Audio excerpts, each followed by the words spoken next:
Okay, let me ask some questions from you. Why do you want to work here? Why do you want to work here? What relevant experience do you have? What relevant experience do you have? Why should we hire you? Why should we hire you? How do you handle pressure? How do you handle pressure? What are your salary requirements? What are your salary requirements? Okay, literally, before you can use the rest of the phrases in this video, you need to have a job. Here are some common business phrases in English that you can use during your job interview. Greetings. It's nice to meet you. My name is. It's nice to meet you. My name is. In here, you can add your name at the end of this sentence. I'm here to interview for the blank position. I'm here to interview for the blank position. Okay, let's have a look on some interview questions and the possible answers that you can use at the interview.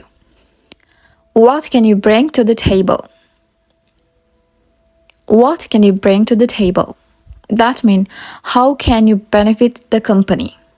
How can you benefit the company? The interviewer is asking you, how can you benefit the company? Then your answers like, I'm a skilled blank. I'm a skilled co-worker. I'm a skilled manager. I'm a skilled supervisor. I'm a skilled chef. I'm a skilled, you can say like engineer. I'm a skilled kitchen steward, like that. I have been doing the position for 2 years. I have been doing this kitchen steward position for 5 years. I have been an engineer for 5 years. You can say like that. And then I earned my diploma in 2018, 2019, 2022. Or you can say I earned my bachelor's or I earned my master's degree in 2000. You can use the year that you have completed the program. And then I worked for blank. That means that blank must be your company, the previous worked company, from to the time period you have worked doing position. For example, I worked for Google from 2010 to 2015 as a program developer, like that. And then they can ask this kind of question from you. What is your greatest strength? Or what is your greatest weakness? These are the possible answers that you can say. My greatest accomplishment was. One of my greatest accomplishments was when I worked as a banking assistant in HSBC Bank. I had to accomplish a target, which was recently led to a huge profit maximization in the branch. I had to make a marketing plan with the guide of my marketing manager. So I had made it successfully. That was my huge accomplishment in my career life. Or you can say, my greatest strength is. My greatest weakness is.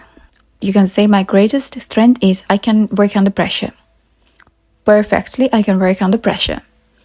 Or you can say my greatest weakness is I can't work under pressure. I get panic. Or you can say the same thing in another way. I have lack of experience in working under pressure. I get panic. And that's my weakness. Here are some ways to ask the interviewers to repeat a question. I'm sorry, I didn't quite catch that. I'm sorry, I didn't quite catch that. I'm sorry, can you please repeat your question? I'm sorry, can you please repeat your question? And here are some ways to thank your interviewer. Thank you for your time and consideration. Thank you for your time and consideration. Thank you for your time. It was nice to meeting you. Thank you for your time. It was nice to meeting you.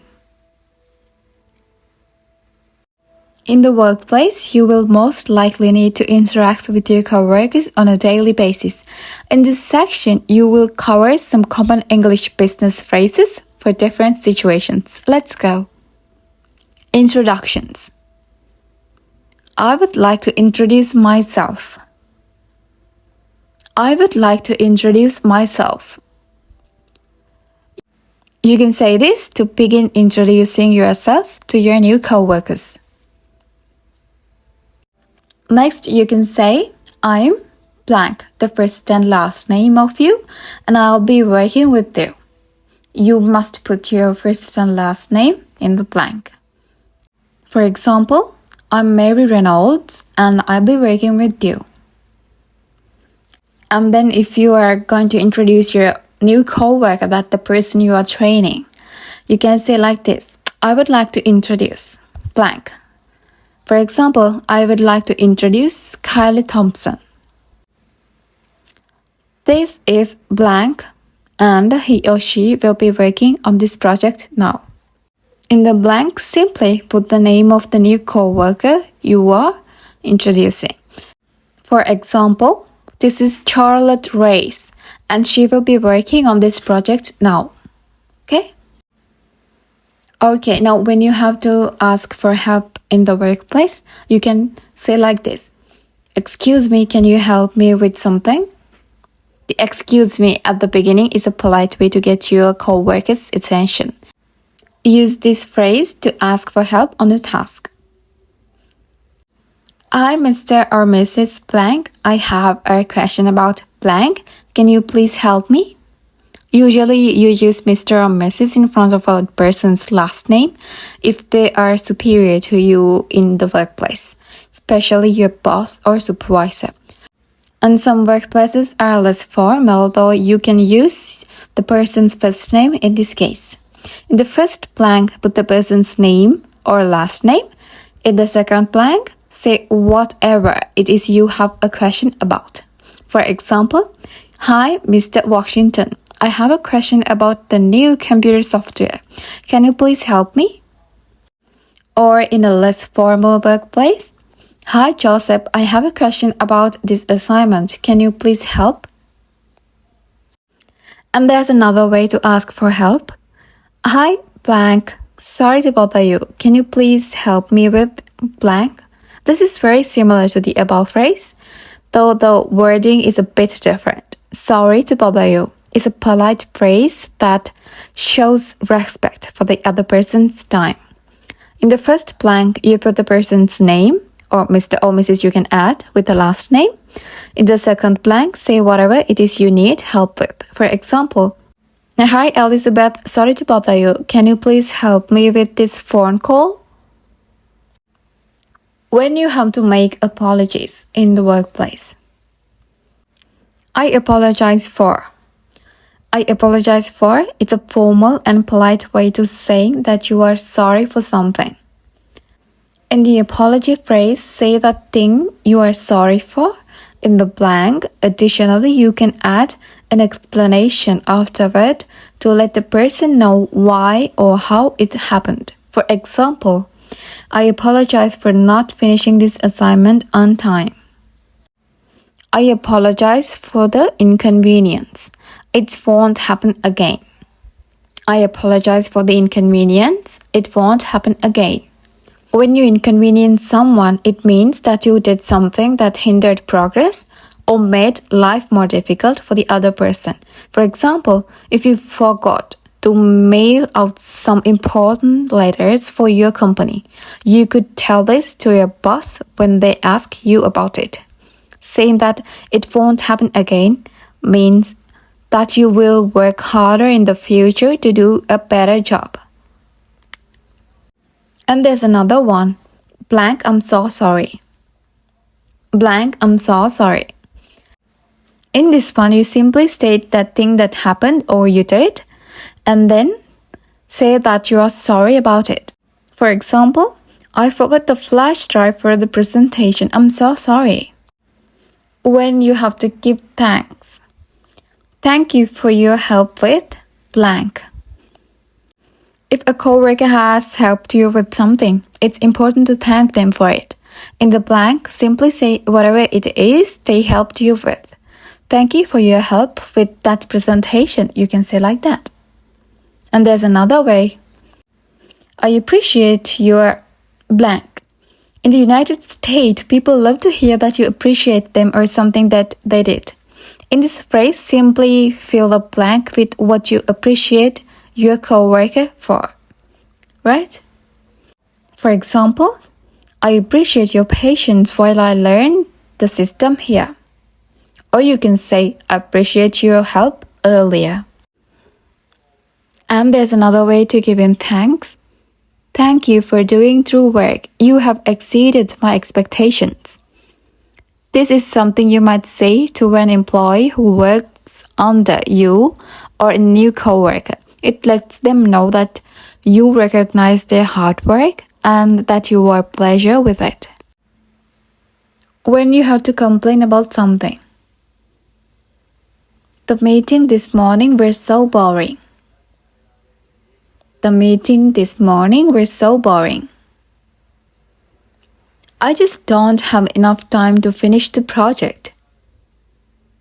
I just don't have enough time to finish the project. When you have to arrange social activities, you can say like, are you doing anything after work today? Are you doing anything after work today? What are your plans for this weekend? What are your plans for this weekend? Or you can say, I'm going to blank this weekend. Would you like to join me? If your coworker doesn't have any plans, you can ask them this question. In the blank, you can put an activity, such like, I'm going to see a movie this weekend. Would you like to join me?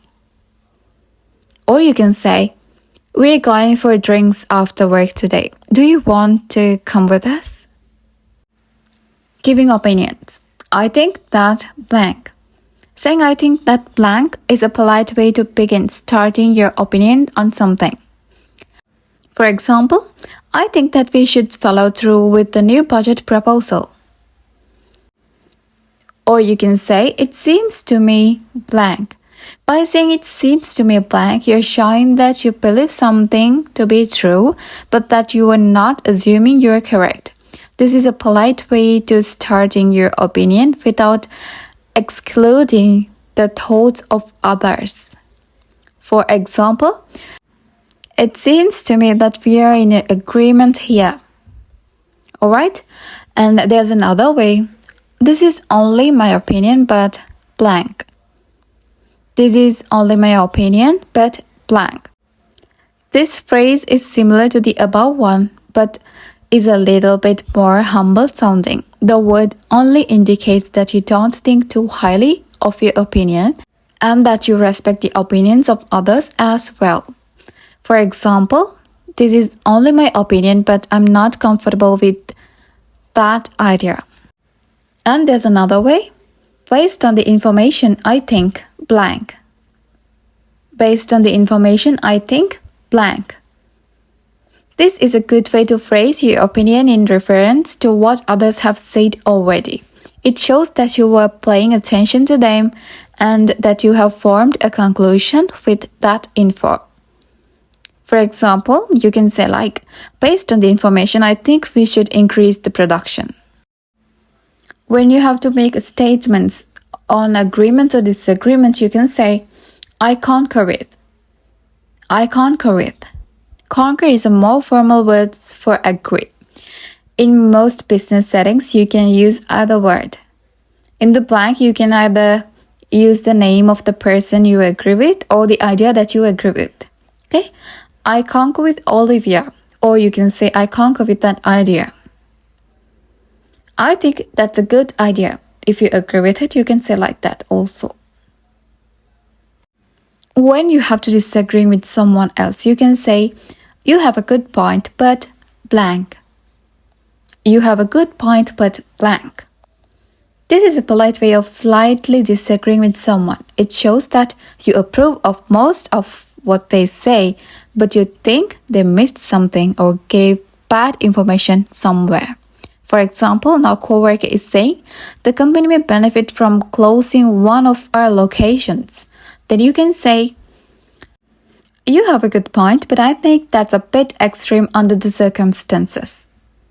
If you are agreeing with him, you can say, you have a good point, I completely agree.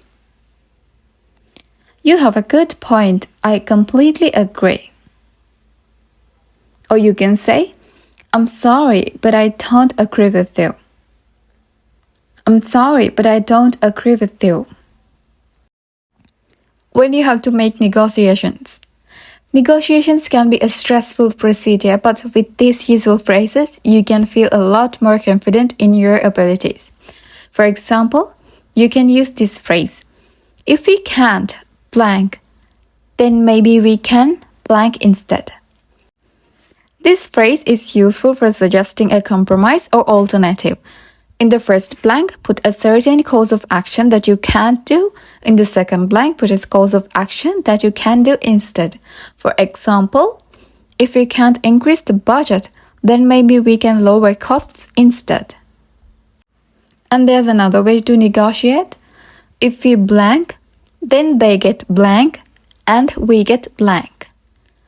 If we blank, and they get blank and we get blank.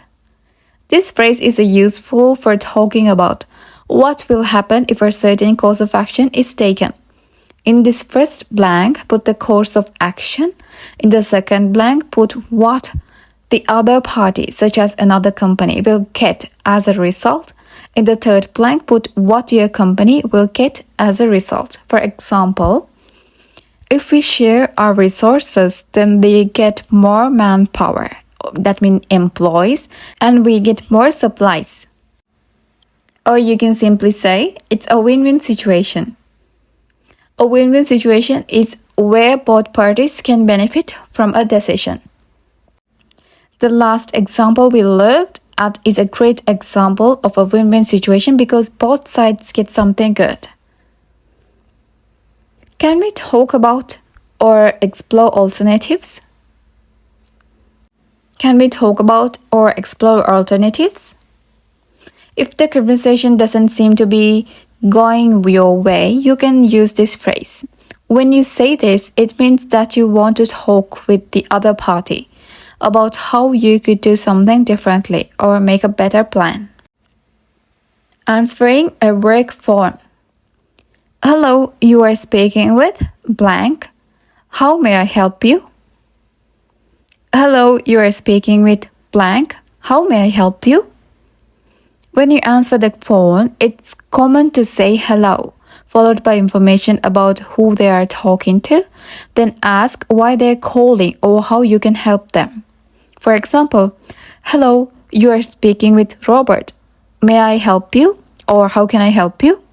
Or how may I help you?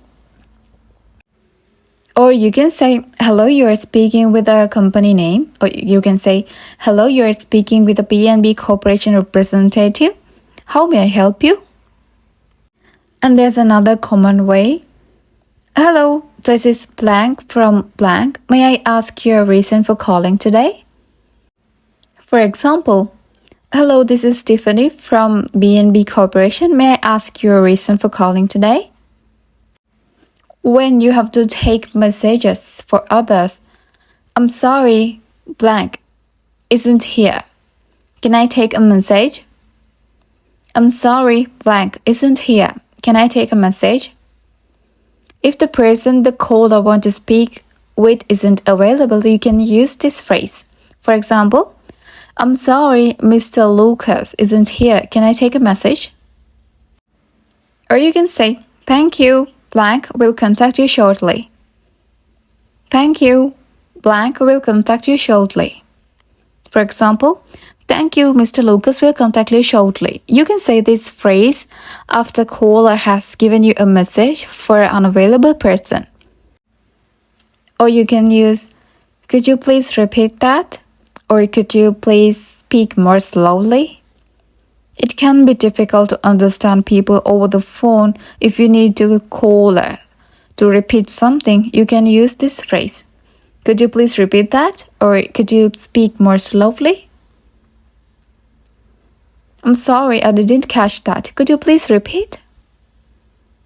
I'm sorry, I didn't catch that. Could you please repeat?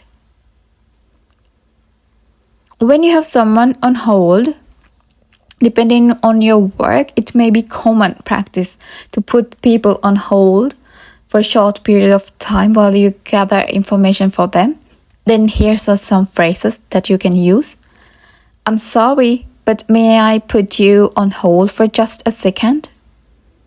I'm sorry, but may I put you on hold for just a second? Or you can say, I'm going to put you on hold for a minute. I'll get back to you quickly. I'm going to put you on hold for a minute. I'll get back to you quickly. And after the period that you require to hold is over, you can say, hello, I'm back. Are you still there? Hello, I'm back. Are you still there? Ending conversations. Depending on the type of phone calls, there are a few different ways you can politely end the discussion. For example, thank you for your time. Have a nice afternoon. Thank you for your time. Have a nice afternoon. Thank you for reaching out. We'll see you then. Thank you for reaching out. We'll see you then. Thank you for your call. We hope we answered your question. Thank you for your call. We hope we answered your question.